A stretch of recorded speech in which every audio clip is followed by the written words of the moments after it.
C'était en 1987 que j'ai rencontré M. Kroenlein, qui était le directeur du jardin exotique de Monaco, mais à l'époque, je ne le savais pas. Il s'est juste arrêté devant moi, qui était accompagné de 3 doyens du village de Roure, comme par hasard à l'endroit qui est devenu l'arboretum d'abord de Roure. Et ce monsieur s'est présenté en disant qu'il venait de la forêt de la Fraccia et qu'il observait la passée des bécasses. Et nous parlions du village et de la beauté de l'environnement. Et de fil en aiguille, il précisait la beauté des Alpes-Maritimes exceptionnelles comme département pour sa richesse floristique et autres. Moi, j'ai rajouté que j'aimerais bien faire quelque chose ici, parce que depuis quelque temps, j'avais en tête, malgré le fait que j'avais créé quelques petits festivals d'art rural au village, j'avais en tête de faire quelque chose pour montrer la beauté des lieux. Mais on ne peut pas dire aux gens « venez parce que c'est beau », on dit « venez parce que nous vous proposons ». Et tout de go, il me dit « mais pourquoi ne feriez-vous pas un arboretum ?» Je disais « mais comment faut-il faire un arboretum ?» Parce que je n'avais aucune connaissance, étant juste passionnée par la nature, les plantes et particulièrement les arbres, que je considérais être des sculptures vivantes. Il me répond « mais un arboretum, bien il faut choisir un but. Est-ce que ce sera un arboretum montagnard, avec des collections particulières, mais vous êtes à l'altitude dite étage montagnard. Donc c'est intéressant. C'est là qu'il y a le plus de feuillus et de conifères qui pourraient être rassemblés. Et je trouvais cette idée absolument magnifique. Et j'ai devisé un peu avec lui, entouré de ces 3 sages qui voulaient en savoir davantage. Ils voulaient savoir ce que c'était cet arboretum, qu'est-ce que ça allait faire dans leur village. Et ils étaient très intéressés lorsqu'on leur a dit qu'il suffisait de penser à rassembler des feuillus et des conifères des montagnes du monde et que cela pourrait être le début d'une collection. Alors je lui dis oui, mais où, comment? Eh bien effectivement, il faut un terrain. Et ensuite, il est parti et je n'ai eu de cesse de terminer la journée pour aller rejoindre le village et m'adresser au maire de l'époque qui était un maire visionnaire. Et je lui ai demandé si c'était possible d'obtenir un terrain pour faire un arboretum.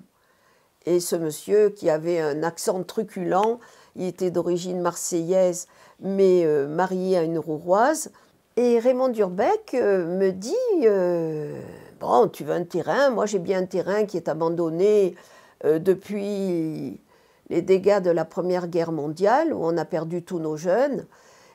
Ça part de, alors il me nomme le Tchabanalé, la Crous supérieure.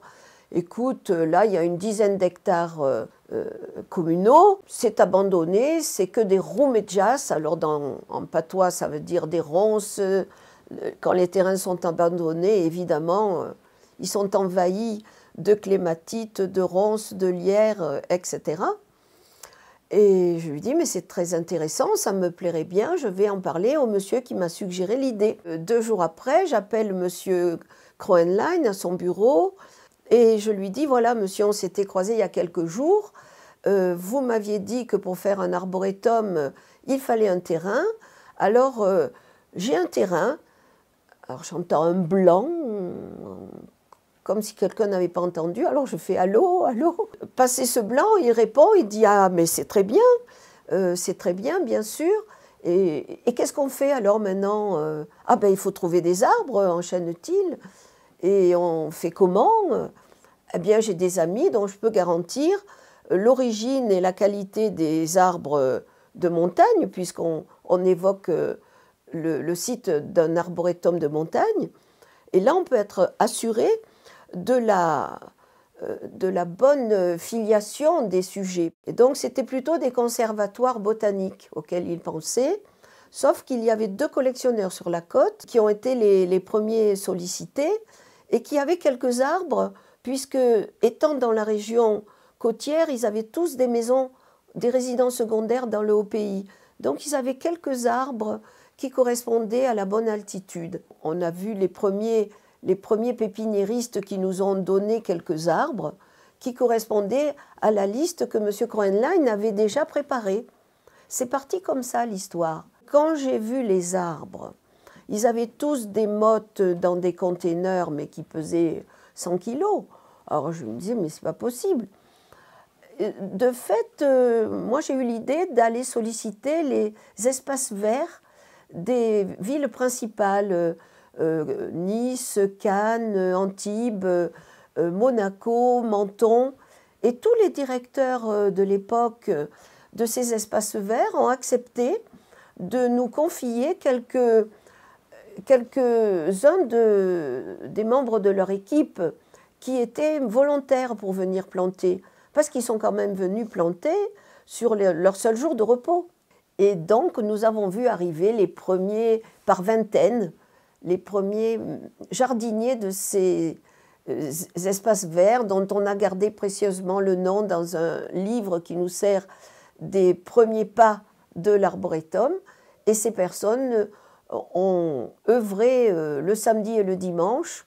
Et nous, avec quelques dames du village, on leur préparait les repas roboratifs.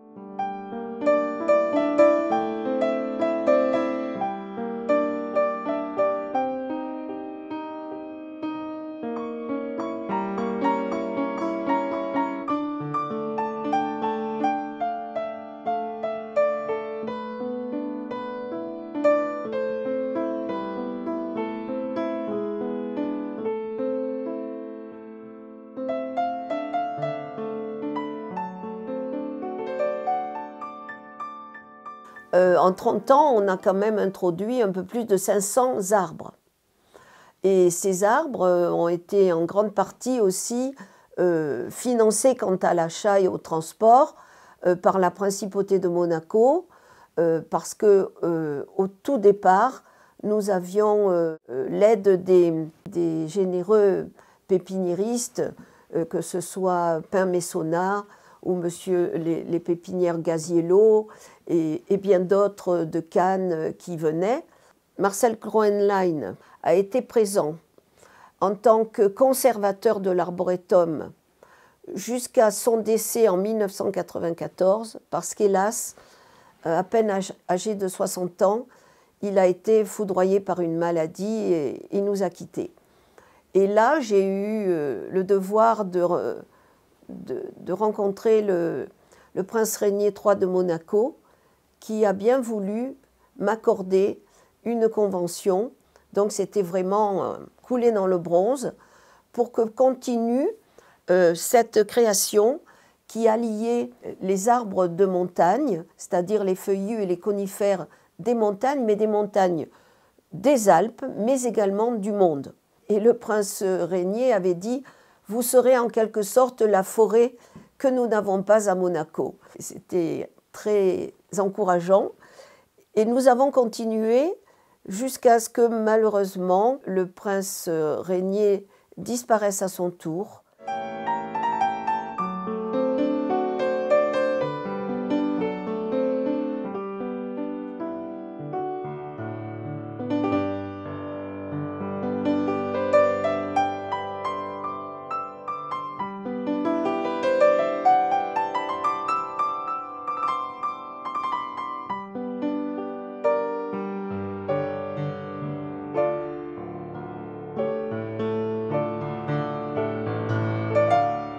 Le prince Albert II de Monaco a bien voulu marcher dans les pas de son père et il a continué à nous accorder une convention de 5 ans renouvelable qui perdure à ce jour. Nous avons ainsi ce soutien immuable et indéfectible de la Principauté de Monaco qui nous aide particulièrement à avancer dans notre développement.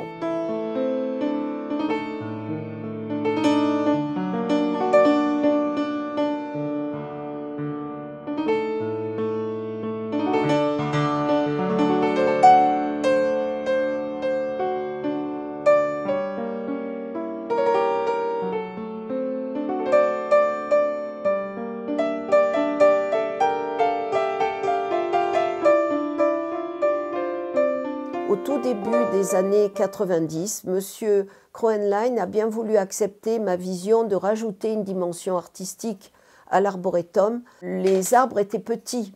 Il y avait quelques-uns qui étaient très très grands au tout début des aides des pépiniéristes et ensuite on est arrivé avec des arbres qui faisaient 40-50 cm. Ça prend du temps un arbre pour grandir. Et je me disais que pendant qu'on plantait des arbres, on pouvait faire fleurir quelque part quelques œuvres des hommes, ce qui a donné une dimension de plus aussi au site d'année en année. Et Marcel Kroenlein était assez intéressé de voir cela.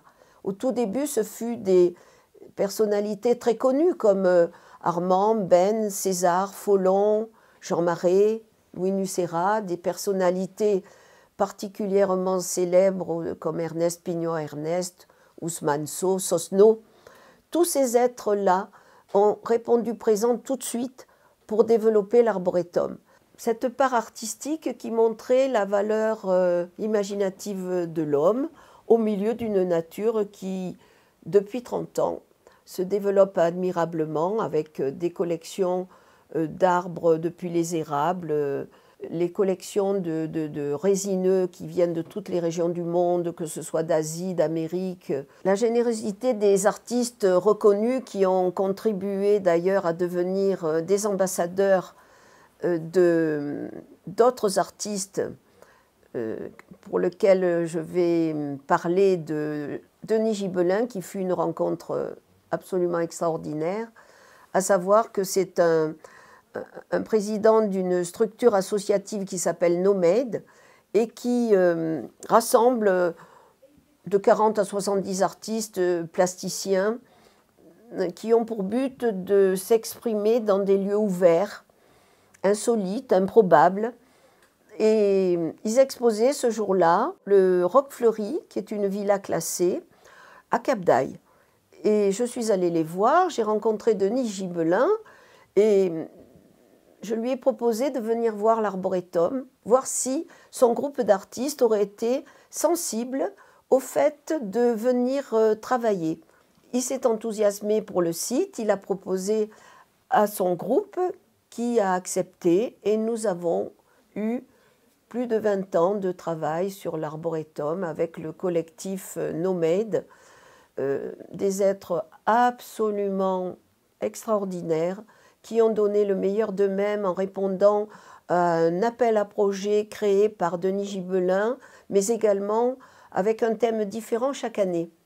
Et ce thème bien, leur permettait de venir séjourner sur l'arboretum, créer les œuvres, choisir l'emplacement, un détour de sentier, un arbre qui avait une forme particulière ou un rocher qui les sensibilisait pour pouvoir installer et créer in situ les œuvres. Et c'est ainsi que nous sommes devenus ce qui a beaucoup plu au prince Albert, qui au fil des années est venu régulièrement, c'est-à-dire que ce côté art de la Renaissance où on pouvait toucher à tout, aussi bien aux sciences qu'aux arts, qu'à la philosophie et qu'aux mathématiques. Dans notre société, on était un peu cloisonnés. Et j'ai senti que la passerelle que nous avions créée entre les sciences et les arts, il a cautionné en disant « je continue à vous soutenir comme l'a fait mon père ». Et il est venu donc chaque année, à partir de 2003, nous accorder son haut patronage et sa présence effective pour pouvoir exprimer bien, son attachement et son développement à l'arboretum entre art et arbre.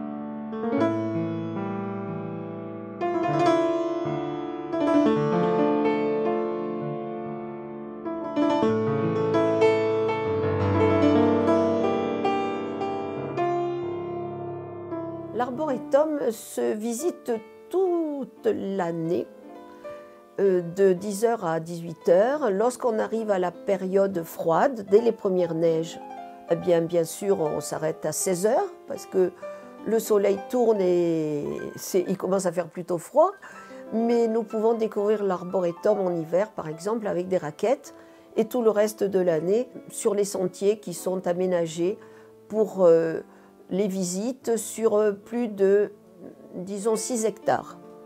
L'arboretum a 17 hectares. Il part d'un étage montagnard qui, chez nous, dans les Alpes-Maritimes, c'est du 1200 mètres, 1722 précisément. Mais également, nous avons un sentier qui est aménagé pour les personnes à mobilité réduite ou porteuses d'handicap. Ce qui fait qu'ils peuvent accéder à la montagne et entre art et arbre également avoir une balade où on les accompagne avec grande joie. La collection des arbres, bien, c'est une découverte à faire pas à pas puisqu'ils sont étiquetés avec classiquement le nom français, le nom latin, le nom du découvreur, la famille et l'ère de répartition.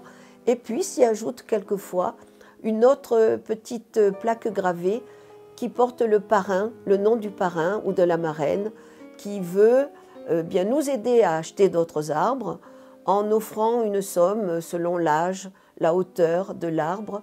Eh bien, ils nous permettent ainsi de développer l'introduction de nouvelles espèces.